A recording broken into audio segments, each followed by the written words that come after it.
ایک عورت پیر صاحب کے پاس گئیں اور کہا کہ پیر صاحب مجھے کوئی ایسا تعویذ دیں کہ میرا شوہر میری ہر بات مانے، جو بھی میں کہوں وہ میرا تابع ہو جائے۔ پیر صاحب بھی دور اندیش انسان تھے، انہوں نے اس عورت کی بات غور سے سنی اور کہا کہ یہ عمل تو شیر کی گردن کے بال پر ہوگا، اور وہ بال بھی آپ خود شیر کی گردن سے اٹھا کر لے آئیں گی، تب جا کے اس کا اثر ہوگا، ورنہ کوئی فائدہ نہیں ہوگا۔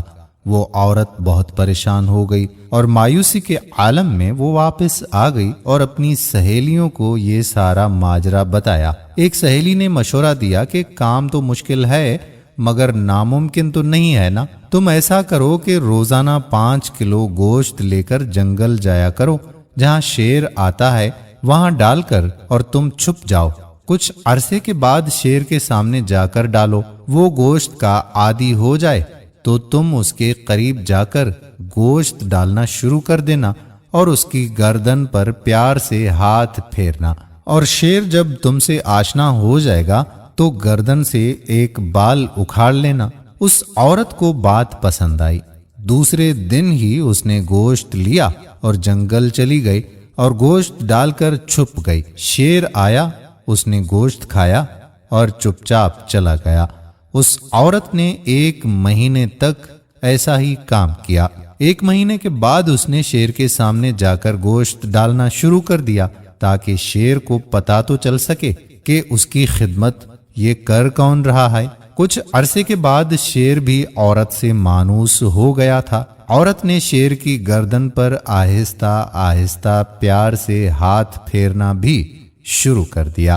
ایک دن عورت نے موقع دیکھ کر شیر کی گردن سے بال اکھیڑا اور خوشی خوشی پیر صاحب کے پاس پہنچ گئی اور بال پیر صاحب کو دیا اور کہا کہ میں شیر کی گردن سے بال اکھیڑ کر لے آئی ہوں، اب آپ عمل شروع کر دیں۔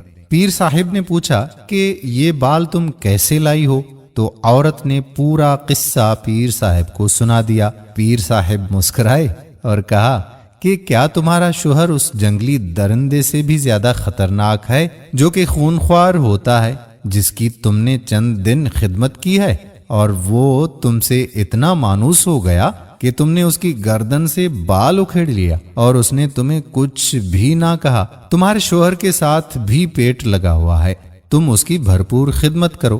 جب جنگلی درندہ خدمت سے اتنا مانوس ہو سکتا ہے تو ایک باشعور انسان بھی آپ کے تابع ہو سکتا ہے۔ ہماری سب بہنوں سے، سب بیٹیوں سے یہ گزارش ہے کہ اپنے شوہر کی خدمت صرف اور صرف اللہ پاک کی رضا کے لیے کریں، پھر آپ دیکھیں کہ اللہ پاک آپ کے گھر کو کیسے جنت نظیر بنا دیتا ہے۔ امید کرتے ہیں کہ یہ چھوٹی سی کہانی آپ کو پسند ضرور آئی ہوگی۔ اگلی ویڈیو میں ایک اور کہانی کے ساتھ ہم پھر آپ کی خدمت میں حاضر ہوں گے۔ تب تک اپنے میزبان قادر بخش کلہوڑو کو اجازت دیجیے۔ اللہ حافظ۔